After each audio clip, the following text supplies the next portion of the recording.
The introductions have been made. A bowl of pasta for you. All right, Misfit. The introductions have been made. I am still a little nasally here, but fortunately, I get to be super lazy, and hopefully Technatron won't call me out on it. But I want to welcome Technatron to the channel as the guest DM for this week's content. Technatron, are you there? Yeah. Hey, there we go. Hello, everybody. I'm going to modify the background music to your voice just a little bit here. Okay. Just to make sure that we still have something in the background, but I want the focus to be on your lilting, wonderful voice. We'll see about that. I'll definitely try to get the vocal cords in range. I have you just tickling the yellow band in my audio, so I think we're good. If anyone out there, though, hears differently, please let me know and I'll make any adjustments that I need to do. So, Technatron, hey. Hi. Hey. Well, thanks for having me on the channel. It is a pleasure, and honestly, it's a long time coming. Because I know I bragged about this before, but when I was just a wee babby on Twitch, at least on the broadcasting side of things, over a year ago, you were the first person. You were the first person that I rated, and I did so because you were presenting workshop content. You know, you were going through some creation processes, and I thought that was wonderful because there's not a lot of that on in our corner of Twitch. Yeah, definitely. It is a very niche thing, and also something that I feel could be very useful to people that are just watching other D&D streams. They generally just harpoon the story or the game that they're doing, but there's very little information about what DMs are prepping with, how to even make a character, or let alone what's happening in the game. I used to really be not obsessed, but would love to always look at other DM's notes. But it would always be, it's other DM's notes, so it was a lot of chicken scratch and whatnot. But there's a lot of useful information that you can bring into your own game, and you always feel like you can become a better DM. And I always liked chasing it. It is a practice of continual improvement. Oh, definitely. I presume in your years of running role-playing games, even regardless of the system, you've had your fair share of humbling moments or eating some crow along the way. Oh, definitely. I would definitely say the first time I ever wanted to do a game, I was much younger, and of course everything was like dragons. I had no clue about level. Just threw everything at everyone, and it did work out to an extent.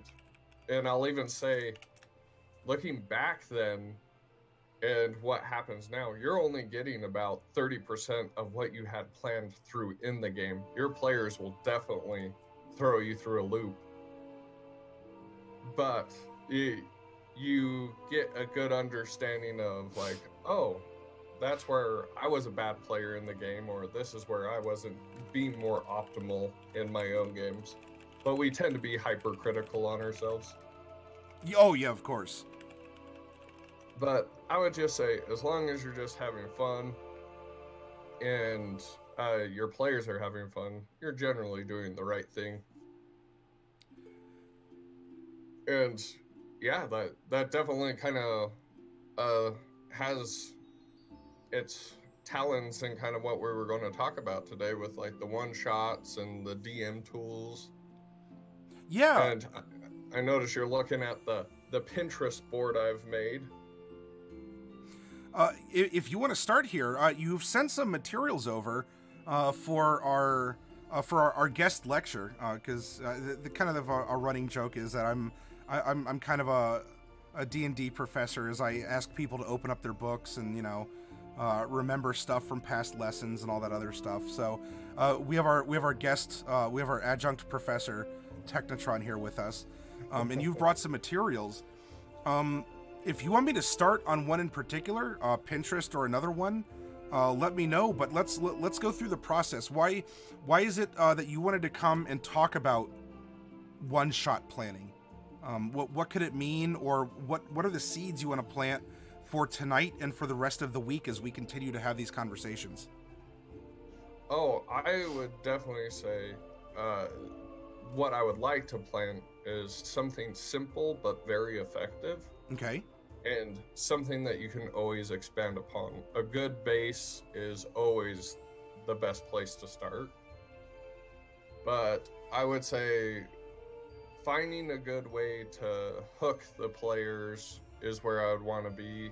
Expanding your own thoughts, so essentially brainstorming how to find a good inspiration or how to get out of ruts and really be creative with the simplest things, and then actually finding your own formula, kind of like the base, but where you can put things into a system and you have yourself a game within minutes.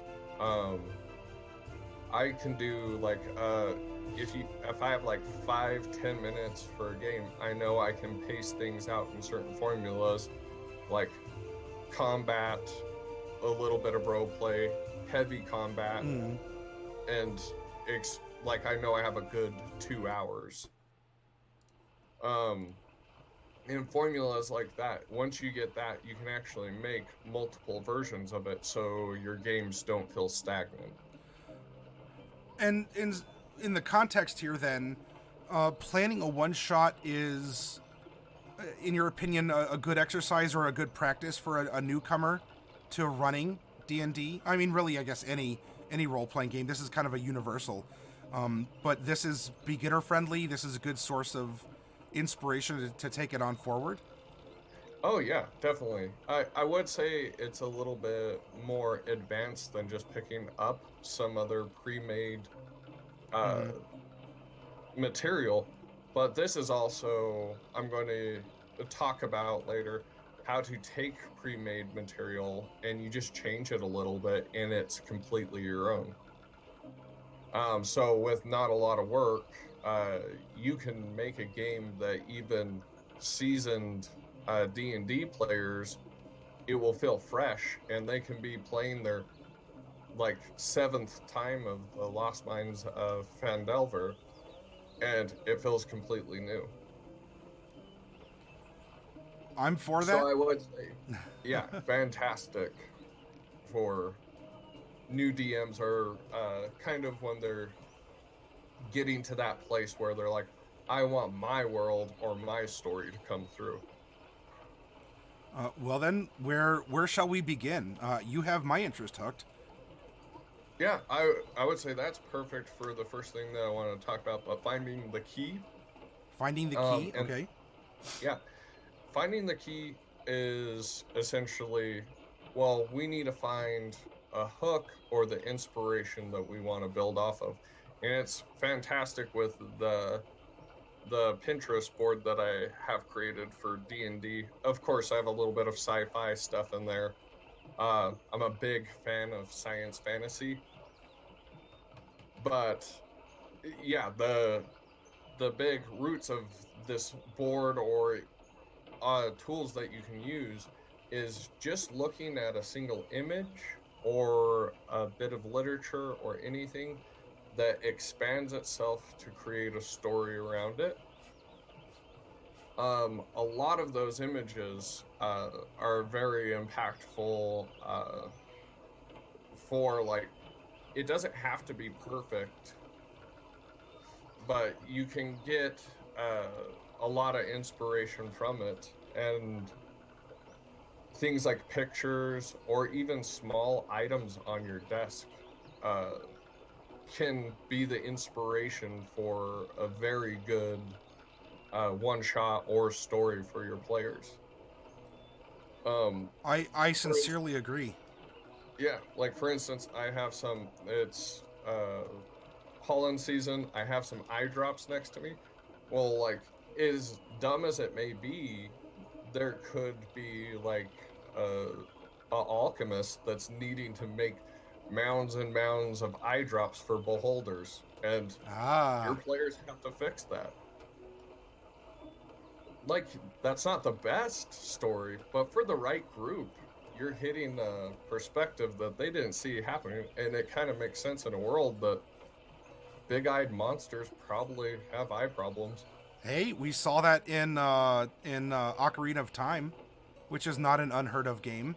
There's an entire Yeah, quest about getting eye drops to a big monster. yeah, and I would say you can find it anywhere from movies that you've seen or television shows. I recently have gone down the rabbit hole of Grievous, which is this like monster that people quite don't know what it is. Um, and it like the best they can find out, it was a sticker pack from the 70s called The Land of Ta. The And Land of there's this Ta. weird I have not monster. heard of that.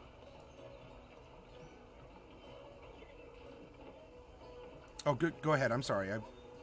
Oh yeah. But I was just saying that right there, like the pursuit of intrigue or the fact that oh it's just a sticker pack, and like what I've done, I can look at that and say this is kind of fun having a monster that no one really knows what it is. Is it fiction, is it real? Adding that element to your game, your own curiosities will actually reflect very well to your players. Well, I Usually imagine things. because if it can, and correct me if I'm wrong. It's because if it's sparking your interest, and therefore you go on to be the presenter of the game, you can speak about things with passion, or you've done this energetic research to fully try and understand how something can work or exist, and so that energy can be conveyed to your players. Oh, exactly. And nothing like things that interest you and interest your players. You're all nerds. And what do we do better than anything than complain about mundane random things and Ooh, pardon. like just have a good time about just slaying monsters and the pursuit of the question, I guess. uh, that's a very, that observation hurts, but it's because it's so true. I mean, Mm-hmm. just kind of coming off the heels of E3, the amount of bickering and arguments and hype about things that about video games. I mean, I play video games. I have nothing against them. But when you see people arguing or they're so passionate about something that doesn't exist, you know, it's you're playing to a person's strengths. If you are playing to a crowd of nerds, we're good at entertaining thoughts and ideas and challenges. Oh, definitely. And like little things that I've seen, like I full blown like well thought out arguments over what makes a trap and what makes a puzzle. And Gotcha. yeah, you think it's simple just looking at it, but yeah, boy, can we tingle those. Um, but anyways, before we go off on the little off spur, but finding the material that that you're interested in and also relaying it to your players, we can go into the session zero, if you will. Of course, you want the players to get involved with your one shot or anything, but probably the best place to find inspiration is partly from your idea, but it's how you meld your idea to your players. One thing that I've noticed is, and you can probably say this yourself, even when you build a really stupid character, you somewhat give a piece of your heart to it. Yep. Uh, Yep. and you cannot say that you don't like it or, oh, it was just dumb. you get better with it over time, especially if you've played in like red box or second edition. You just died to opening a door relentlessly. But yeah, like the thing is finding your inspiration from your character or your player sheets um is probably some of the best hooks or places to go. People recognizing that they're a cleric or that they're a paladin, but even going further and looking into little things like backstories. There's some people that just love the backstory, don't care about the character page, but then there's also the player that just loves the stats. Chasing those things in your game, you have the two best tools to really engage your players with. And that's probably the most effective tool because you're dealing with kind of the treasure that they're bringing to the game. But and like that's what's going to interest them in a story. I think there's I mean, you don't need to find it, but I have like one that came to mind. There's just a random picture, and I thought it was very impactful, where there's a dragon's head in the back of a cart, and it has fallen over. The thing is a dragon head in the, like it was severed or like it was harvested by adventurers or something? Yeah, like just a head of a dragon, a huge dragon head filled up the back of a cart, and it's tipped over. If your players walked into that scene and like just what you're saying, high level adventurers, why aren't they around? This is a dragon's head. There's so many questions there that if you add that kind of element, there we go. Players, I found it. Yeah, I would say that one's a really good example of the picture tells a story, and not to mention that your players, especially if you add that element of who they are, I don't know a player that wouldn't bite that hook, whether they zig or zag. Do you want to use this picture then as the foundation, like to carry out an example of one-shot building, or Sure. where do you want to start with this process then? I would say this is perfect. Sure. This would be a really good hook. Things like this image, for example, and what I was saying before is it's really going to push home a story, and also adding in that element of just curiosity and a story that will essentially write itself, because I would dare say you just describe that to your players, they're going to take that and run. Like, oh, why is it here? Or like, oh, like, is there anything around? Can I do an investigation check? And you can put all sorts of little like hooks. You wouldn't think that like some lonely goblins could have just scared away a dragon head like group.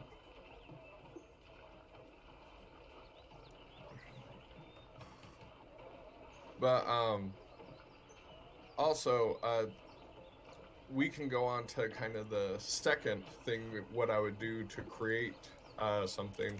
Okay. And this is something I think you've talked about on your stream, but the 3 whys. Yes. This is like I was saying before, like a formula that I used to create stories, and we just take this image, and we're already asking the why questions, like your players would ask why. So we have a dragon. So we just say, well, a high-level adventuring group had control of this head. They had to leave for some reason. I put a Y at the end of that, and I give myself 3 versions of why that situation is. And you can even go before that. Maybe it wasn't adventurers. You can say maybe a cult killed someone else's like leader essentially, and they're taking their head, but they got intercepted on their way home. What's another good explanation for a dragon head? Like I would even say, like if you're just really low level, maybe some goblins found a dead corpse of a dragon and they took its head because they wanted something to look good above their fire, but they don't really know how to do it, so it's half like molding or this and that, and it's just a dragon head that they think is just so great. And through this simple question of why, it is unlocking the imagination, because as you were going over these different possibilities, and I was writing it up on the screen here, and I would imagine that there are others out there in the audience who might have other thoughts about why would there be a red dragon head in a cart. And these are the three that you came up with. One that was coming to my mind was this is actually just this is like a theatrical prop for a traveling troupe, and you know if we take a look at the picture, right, it's kind of snowy. It looks like it's wintertime. There's kind of some yellowy grass or something, and the cart just kind of it slipped off the track and it fell over. And so, you know, what we don't see are the other peoples in this troupe. And that could be as viable as the other things here. So, I mean, this could have just been accidental spill of a prop. Yeah, and as weird as that set sounds, like, this is where I've ended up with some of my weirdest campaigns, and ones that have been highly enjoyable. Just like you were saying, any of these ideas work because we're premising it around in this case the item, if you will, and we know where the story is going. But for example, some of the things that I've come up with from just weird things, I was just like, well, a very viable thing inside of a system with dragons. What do dragons do? They have a ton of treasure. They eat adventurers and stuff like that. Well, how crazy would it be to have a group of people that literally chase down the dung of dragons to get magic items? Ah, okay. And so I created a whole, like, not one shot, but a series of one shots about just a group of adventurers that are fighting over the excrement of dragons, and made it like a high priority because, like, what if you did just get a Vorpal sword that fell out of it? Yeah. And before anyone thinks that's silly, I'd like you to take a look at what it takes to cast a fireball and tell me that poop isn't valuable. But yeah, like that actually, with the right group, creates a whole different version of D&D that really tailors to your game. And I would dare say, like, if I was going to, with the permission, but if I had my nephews and stuff like that and younger kids, and they heard about, like, you're chasing down dragon poop, they would not shut up about that for a while. Yep. and because you're making this for your party. You know, for the people sitting at your table, you know, you want them to enjoy the content, and you want them to, you know, either find it silly or meaningful, a little bit of both, and to be able to capture their attention. Oh, definitely. But that's a perfect example of where we can run into really fun stories from images, or just thinking about the process of what a dragon is in the world and how the economy would work around that. It would be probably very common to find really high level ballistas on top of buildings and stuff like that. And that will shape your world just a little bit. But we're getting a little further away from the Ys. Oh yeah, we have a bevy of our first Ys, and you know you call this the 3 Ys. Oh hey, Age of Tesla, welcome. Well, So why don't we choose one of these and show off the power of the 3 Ys oh yeah, and how definitely. this can really help you out when you're planning. And feel free to pick one. I'm down to build Sure. off of any of them. Well, Princess here offered something, and hey, why don't we make this chat interactive? Because you and I, we're talking heads. We can go back and forth all night about this. Oh, definitely. So Princess Brawhammer said, potentially not the kill of an adventuring party. Put some dead soldiers around it with full uniform. This opens up questions of regional politics. And so our first why about this picture is, so why is the dragon's head collected or there? And so the first why, or the answer to that was it sparks regional political crisis. So Princess, if you're out there, let's go to why number 2, which is just that. Why? Now remember, we're discussing this as DMs. We're trying to come up with a story concept, and this is a practice to help with that. So if we're going back in time, or kind of in magic terms, we're resolving the stack with this picture is the top of the stack here, and we say, well, how why is the head here? It was to spark a regional political crisis. Why is there a political crisis going on, or why was this done to spark it? And so, Princess, or if anyone else out there has an idea, why don't we take this one here, and then we'll bring this into a second set of whys. Hello, Evelyn. Welcome. And if yeah, Princess needs to type, if you have them, we can make a whole other subset of whys. So if you have an answer, and that's really what you would do. So we would take the Sparks regional political crisis, and we just get rid of the other ones, and just add the Ys underneath that. I mean, what was sparking off to me, that sounds like, let's just say a mage is trying to corrupt something and maybe start a war. That's perfect. The cults are constantly trying to do stuff like that to prove themselves. And if we're sticking in Forgotten Realms, this would be actually very something similar, that a band of Dragonborn do not like dragons. So maybe it's assigned to other dragons that we don't want you here, and we'll just show everyone. Princess said the dragon's territory was creating a no man's land of unclaimed territory. Now it's dead, an open season for adjacent nobles. Perfect. But I would say where the question is if it's like a free land and whatnot, I would guarantee one of the first things that come up if we're thinking about a practical world, kingdoms are going to try to take over that territory. So what are the 2 competing kingdoms that will essentially be locked? Are they rivals, or let alone is it a kingdom versus another dragon that's trying to control the territory that will come and take its place? That's an excellent consideration.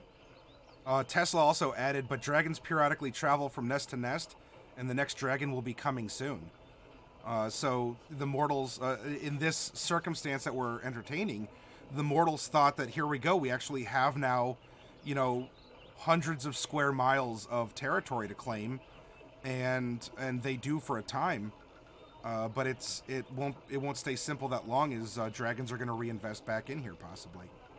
Oh yeah, and the thing is I think that's really good, just from a story standpoint, because let's say you have your players find this in the beginning, we now have a pretty good ending, because your players playing a political game, finding out the story, claiming everything, getting everything where it may be, just to have a dragon show up and to start it all over again. That's a classic hero's quest or a hero's story. What is that writing style? I believe it's a hero's quest. Oh, No. the hero's journey, the Hero's cycle. Journey, that's yeah. it. The thing is you're going through all these things, the people that you meet, and the items you may find, and then all of a sudden, just to have, lack of a better word, but smog return is really going to get your players hating that dragon. And I would say if that isn't a good place to start a campaign, you could ask for a lot worse, especially with a game with dragons in the title. Yeah, for it being called Dungeons and Dragons, I'll tell you, I've not encountered or run. I mean, I've mentioned dragons, but oftentimes dragons don't show up in my stories, or at least not as anything more than maybe some myth or as alluded to an NPC. So I think that's all the more captivating with a picture like this.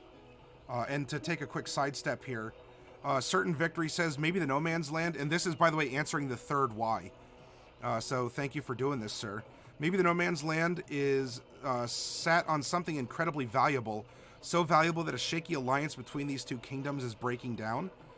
So you are offering why was the land fought over, and in this case, it could be over a valuable resource, and that could be, gems, magic powder, water, fertile farmland. Doesn't even have to be magical. It could just be practical. Also, Princess asks, so that opens the question: why does this specific place draw dragons? Why is this place a perfect area to nest? And Certain Victory may have even answered that.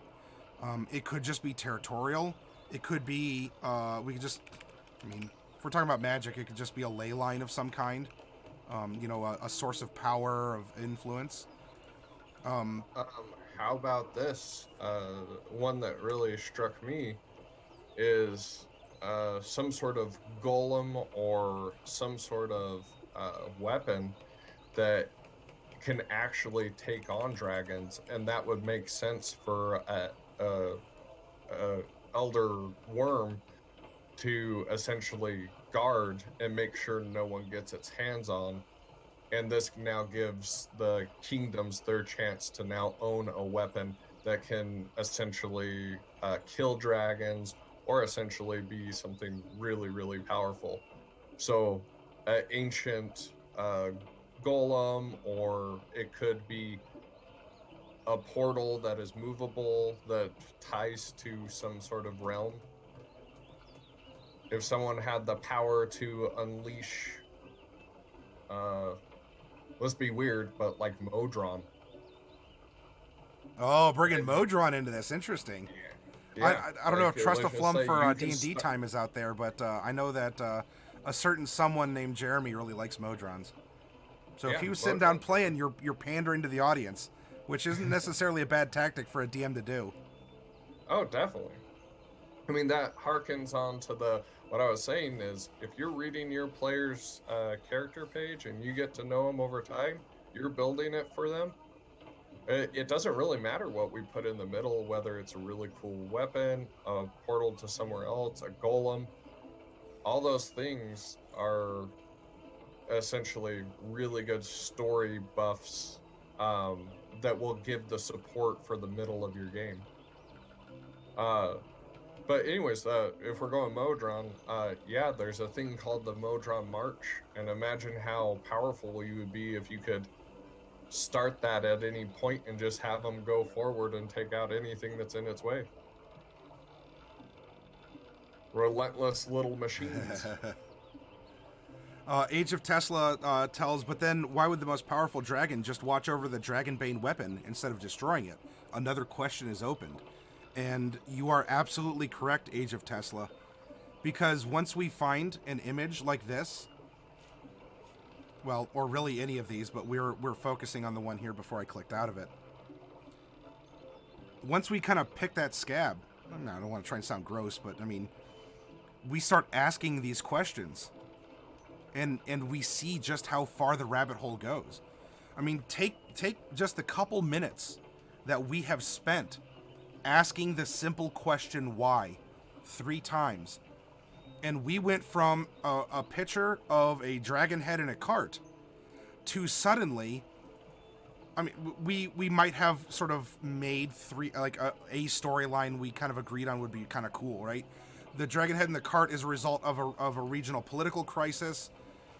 That was to open up the land to claim, and that is because, if we went with this one, then there's actually some sort of ancient weapon or power that actually can defeat dragons more handedly. And so the kingdoms might have thought that, it was worth it. If 1,000 people die trying to bring down this dragon, it'll save tens of thousands in the future if we can get our hands on this. And now when I scroll back up, and I see the dragon head in a cart, like, meanwhile, in another dimension, it's because the dragon was killed by a cult for some nefarious deed. Meanwhile, in another reality, the high-level party was actually coming back from sort of the end of their adventure, and something called them away to dip, and now the low-level adventurers just come across a wintry road in the middle of the woods with a red dragon head there, and no one around. And I would definitely say we definitely have more than a one-shot there. Oh, yes. We're building on things that can be very expansive and could be a multiple session game. If we kind of focus back, I mean, we have all these things, weapons, we have a reason for the dragons to be there. Well, I was saying, one thing that you can really do is, if you're a newer DM, is take something that already exists and I was talking about the Lost Mines of, is it Phandelver or Phandalin? Phandelver. Phandelver. Okay. Phandalin is the city, but Phandelver is the mine or a part of it itself. But anyways, just taking that, and instead of the players taking the cart to Phandalin, you can have a dragon head be in the middle of it. And instead of it being Phandalin, you reskin it as one of these faction kingdoms. And you have everything already there. You have a cult that would have gone and done something different. You have all the NPCs, you just reskin them, and just having that simple thing, you could have goblins trying to intercept you just because they're curious, and you bring that into the game. Even a seasoned player that's played that session, the element or the MacGuffin in the situation, the dragon head. The MacGuffin, really, yes. Really pushes a new narrative. This also kind of reminds me of a movie called The Gods Must Be Crazy. Have you seen that movie? Yes, it is fantastic. I can. Coke bottle is great. I can only imagine what kind of cultural stir a dragon head would cause. If a simple glass Coke bottle can do all that it did in that movie, in sort of in a D&D take, what would a dragon head do just simply because it's there? And how could that affect the local politics and culture and economy and just all of the adventure that this simple head would cause? And the PCs might not even have really asked for the attention, but it's fallen on them. Oh yeah. In fact, you hit on something really cool. You're now drawing from another source, and that's a fantastic story. Is it Gods Must Be Crazy 1 or 2 with the bottle? I can't remember. One, I think. Yeah, I Okay. think one was the glass Coke bottle. Yeah. But anyways, watching that movie, you could really throw a ton of elements into a D&D game from just that movie, or if it's a particular show. By that time, we've turned that very simple module, and it's meant for beginners. And I would dare say seasoned D&D players would be like really thrown through a loop, throwing in elements from that movie, also the dragon head. And if we turn it into the MacGuffin, it could be a reoccurring thing. Dragon heads are pretty sought after, and you could do a whole arc where the dragon head gets reanimated and your players have to take care of it at the end. I'm just thinking of so many things that you could do with it if you're turning that into the, like I said, the MacGuffin. And that's actually something I wasn't really going to talk about, but it's a fantastic thing to bring up, is if you look at all your favorite stories and stuff like that, they generally have a MacGuffin of some sort. Can you give everyone a quick basic definition of what's a MacGuffin? It sounds like a silly word. Yeah, straight up, the ring from Lord of the Rings is probably one of the most iconic MacGuffins. It builds a whole story around it, and it's something that carries along the story just for its impact in the world. It writes its own story, but in actuality, it's just a ring that is tied to the main person or the reason to drive the players to destroy it. Another one can be, there's a few, but if you're a Harry Potter fan, the scar can kind of somewhat be the MacGuffin. Yeah. On Harry Potter's forehead, for the fact is it ties to the story so much, and it drives the rest of it. But you'll find several of those, even in a one-shot, if you just have a MacGuffin, will carry into the next game or actually help you tie in loose ends. And it doesn't always have to be a powerful magical artifact. I mean, a simple, a simple NPC escort, right? Make sure you get this person to the next town. Pretty simple premise for a one-shot. Who knows what happens on the road? But here you have an object that's driving the story. This NPC who requires protection or containment or some other aspect, and that's the MacGuffin for the story. You know, you got to keep it safe. You got to deliver it. You have to follow the mission protocol based around this person or this item. And Fallon, the Elder Wand could be a good example too. And the thing is you can do also things that just draw attention. Anything that makes the players stand out, like they're like, oh, you have the insignia of a lost civilization. Like that right there, your players won't know what it means, but the fact that the NPCs or the townsfolk know what it means will drive a question for them to essentially seek out. And essentially that's what it is, an item, person, thing that is the center point of the story. That was a long-winded explanation of a MacGuffin. But you know what? This is good, solid, 101 story building stuff here. Mm-hmm. I would like to point out, by the way, as I'm scrolling through Pinterest here, because if we keep the one image of the dragon head in a cart, there's so much other inspiration about players, about factions and things that we're talking about. I would like to point out, because this is a joke at my own game table, but when I maximize the picture here of these fantasy race ears, I would like to note that human beings are the only race that have really round ears. That's our claim to fame, and that's what makes human beings so exotic in a fantasy world. We have small, round ears, and no other race does. Everything else is pointy.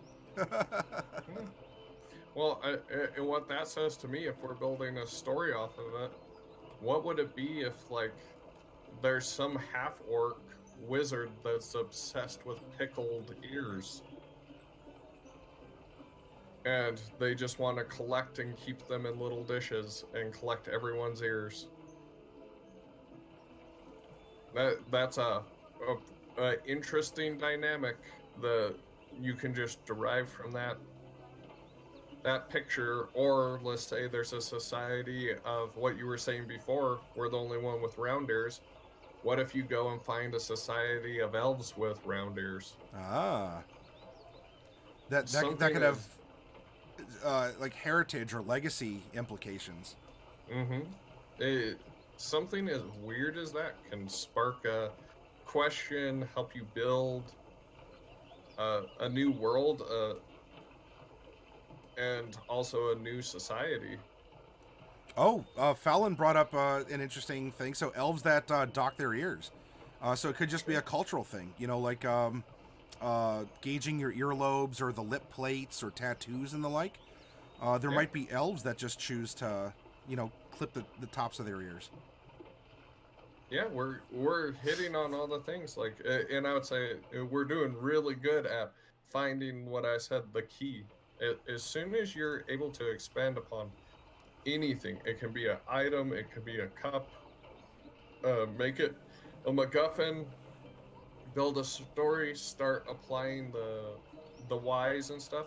You're essentially creating a framework of a very good one-shot. And I'll throw out another thing that really helped me is therefore and but. When creating a story, you never end it. You always give therefore and but to any situation.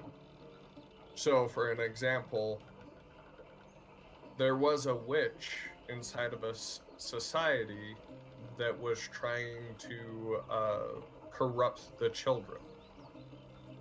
Therefore, the adventurers go to attack and take down the witch. But the witch has ties to like an ancient demon. Therefore, she is protected and has a lot to gain. But with her being part of that demon, she has given a majority of her life in gratitude or sacrifice. You notice just putting but and therefore, it's looping all over the place, and it's giving you all sorts of directions to go. It's kind of like a tennis game, right? It's putting the storytelling in, going back and forth across the court. Exactly. Therefore is more of the, all right, let's bring positivity and resolution, but is the caveat, the setback that then needs resolution. And therefore, but. I really like that. Yeah, it's actually something that makes your world actually breathe and have consequence. Well, and much like breathing, breathing is that two-step cycle. You breathe in, you breathe out, and when you breathe out, that means you get to breathe in again, which means you get to breathe out again, and the therefore and but. I might, Technatron, I think I might take this for next week's, instead of doing a one-word adventure on our Discord, I might do a therefore but, and let everyone make a sentence. Like, I'll seed the topic, and everyone can post an idea in the therefore but methodology, and I think that could be a lot of fun. Oh yeah, definitely. And it's actually a really good thing to practice. you get into that kind of writing style, you get into the hero's journey, start adding therefore and but, um, you are you just upped your game a lot. Um, and essentially with the whys, you're creating brainstorming. So if you're kind of seeing now the framework of what we're doing is it's kind of making a whole picture. We're putting the pieces together. Now we're essentially stitching it together so it continuously runs. Your players, especially if you do the therefore and but and let that go, they're constantly going to be guessing themselves. The world's going to be very reactive. And my personal favorite, and I suggest this to everyone, your players will assume things. Nothing Yes, they is will. better for a DM to let them run with it. Table talk is definitely your friend. Yes. If your players, like, say, that wasn't the evil villain, it was too easy, when they just blew the crap out of your, like, big villain, and you're like, oh, I didn't plan for that, and they just mopped the floor with it, and they're like, it was probably illusion, it was this, it wasn't the big bad. And you just gave yourself the biggest opportunity to really have something crazy happen. I did add on there, because chat was talking about and thens. And thens can be good, but I think Age of Tesla made a good general point. I mean, about a specific show, but in general, if you use and then too often, it will stretch things out rather thinly. True. Because and then is almost just a given. And so you don't want to force it. And I would also like to bring up a DM. I would recommend a DM gets in the habit of yes and or no but as opportunities to not just have a hard answer, because even a hard yes can just end a thought. You know, a no can more, I guess, more readily or more psychologically. A yes can still end a thought. If you get into that mindset of yes, comma, and no, comma, but, that opens up a lot of avenues for you to continue the story or to think creatively, especially about a very sticky situation. Well, and also, I would say the one that is the most common in D&D is it's magic.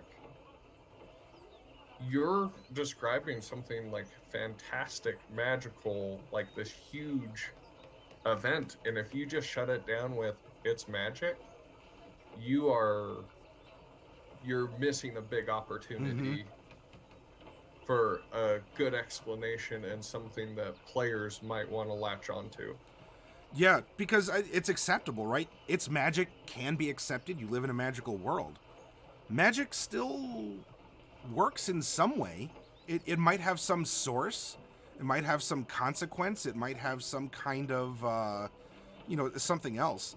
And I'll tell you, for any of you who have been watching, or if any of you out there are, I don't know if Coffee's still around, is participating in the Tuesday campaign, a lot of what Technatron's talking about, while I don't make it obvious, I have been actively using on Tuesdays as just an example of showing a living reactive world, a way that you can tie things that you've learned together, even if they seem inconsequential at first.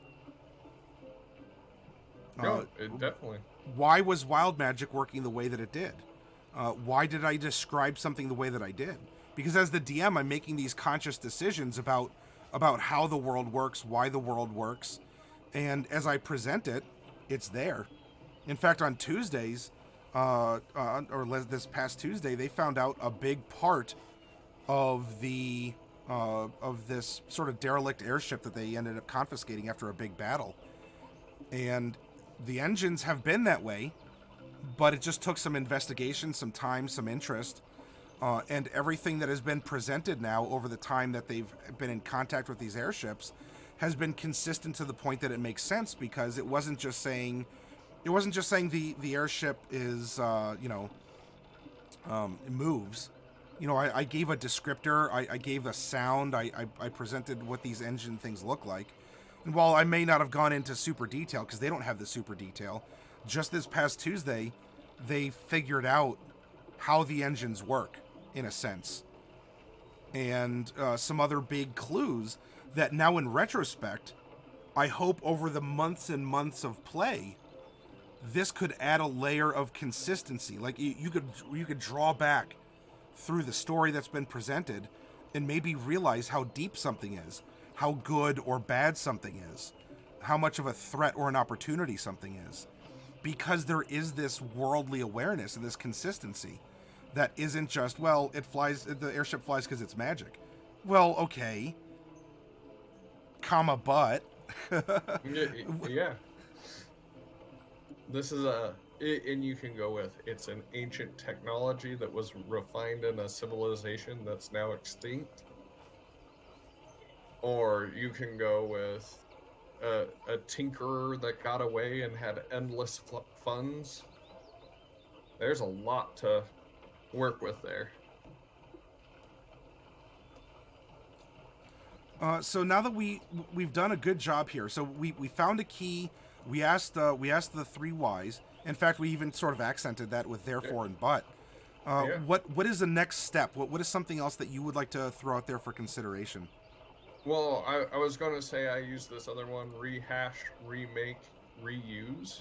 Ah, okay. Reusing content that you're familiar with and just putting new elements into it. It makes you so much more comfortable as a DM, because there's a bit of anxiety that comes with just before you run a game. I mean, Yep. myself, I have to work myself up to run a game. Every Tuesday, that I'm anxious as well. Yeah, and what will happen is if you reuse something that you've already had, will make you more confident, and you know what cues work, how to get the pacing right. But what do you have to do to make it so your players aren't frustrated running the one thing over and over again? It's only a matter of dropping in a new question, a new MacGuffin, and just some different monsters, and you have essentially an entirely new session. And if you look at games like World of Warcraft or something like that, Mm-hmm. the missions are fairly repetitive, of gathering, hunting something down, and collecting pieces, essentially, and it falls under that umbrella over and over again. Yeah. And you can insert whatever thing here for the quest.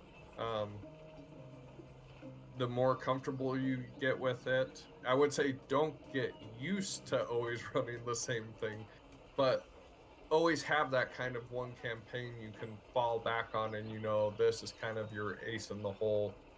Like, I know the pacing of it, I know how to run it, all I need to do is put in a blue owlbear and we're good. Yeah. And It's it's a part of an older quote, but there's nothing new under the sun. And I want to urge anyone who might be considering stepping up as a storyteller, a GM, or a DM in some capacity. It's fine to draw on other material, because ultimately you're going to make it your game anyway. You're going to put your spin, instead of a bugbear, you make it an owlbear, and suddenly that could change that one thing can change the rest of the story in different ways, whether it's subtle or it's very obvious. But take your favorite quest from World of Warcraft, like what Technatron said, and make that a side quest in your D&D campaign. I mean, if one of your players recognizes it, okay, so what? They probably played World of Warcraft 2 and can give you a respectful nod. Like, yeah, I remember that one. But it's still going to be your quest in your story with your players. And there's no shame in putting your own twist on it, in making it unique to your circumstances. And Fallon says, oh, we're getting into improv rules. And you are exactly correct, Fallon. What is storytelling, especially in this medium of role-playing, but a giant game of improv? Well, and also I was going to say, you don't even have to worry about you taking a quest from the MMO. For the fact is, you're forgetting the most impactful element, your players. Your players will bring something new to the table every time. And Yep. that's kind of the fun of D&D is even though you play that common quest, you don't have to go kill 5 goblins. You can capture the goblins. You can see their habitat and try to figure out why they're the problem. You can do an extortion mission. You can try to befriend them. D&D has a multiple prong of attacks that make it the game that it is. So something as generic as going and killing, let's say, 15 boar. Okay. You can put a farmer in there. You can have another group intercept or work out a deal with them so they can have the carcasses. There's a lot of living and breathing inside of our game or D&D. And I suppose, if I say something like, as a DM to another DM, it's your story, I maybe that's not totally correct, or it's correct in spirit, but it could be said better, because it's really it's the tabletop story. Because you're absolutely correct, Technatron. You may be presenting it, and you may be arbitrating the results and continuing on the narration. Though what you present, and heaven knows how many times this has happened to me, I'm 99% sure I know where things are gonna go. They're gonna kill the boars and sell the hide, because that's exactly what is presented. It makes sense. There's really no ripples or whatever. And one of the players steps up and says, "You know what? I don't think this is a good idea." And presents to the other players of, maybe it's something of their backstory that I hadn't considered, or one of the 4 to 6 or more or less, depending, of other minds that are contributing to this communal story. Simply say, you know what? If they're gonna die anyway, or if the village doesn't want them, why don't we just capture them and take them with us, or take them to the next village, which might instead of just having carcasses, maybe they want to breed it, because they in the campaign backdrop we said that there's that there's a famine in part of the land, and so maybe these pigs would actually go to a village that it could be more meaningful for them. Now you expected them, well, you just go out and hunt and bring it back, and people are going to eat it and be satisfied. But here your players just stepped up and presented something that's compelling. Why not? I mean, are you going to make an argument to stop them and say, no, I'd really just I would prefer that you slaughter the boars and just bring them back to the village, please? When instead they want to be invested in the world, and they want to care about the world and travel through it. Well, that's what I want. Yeah. I mean, some of the most iconic things in D&D are for that very reason. One that I'm thinking of is the 10-foot pole. It was in your adventuring gear. Why was it there? And they built a campaign that gave essentially that a reason to be in your adventuring gear. That I don't know if the audio might have cut out, for what to be in the adventuring gear. The 10-foot pole. Oh, the 10-foot pole. Okay. Yeah. Yeah. Why would you just randomly carry one of those around? Exactly.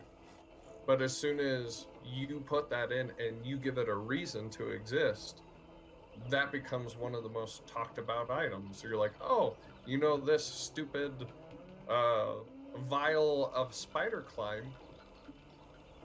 was used for this, and then all of a sudden, next thing you know, you you have a need for as many vials of spider climb as you could ever want, and it's just because it's supplying the demand of, I don't know, a bunch of, let's go get back to goblins, but goblins found a new hunting thing where they need vials of spider climb so they can kill birds on the cliffs. Makes sense. Practical. Yeah. And they don't understand money, so they're just completely giving it away because they're getting their bellies full. That is a very goblin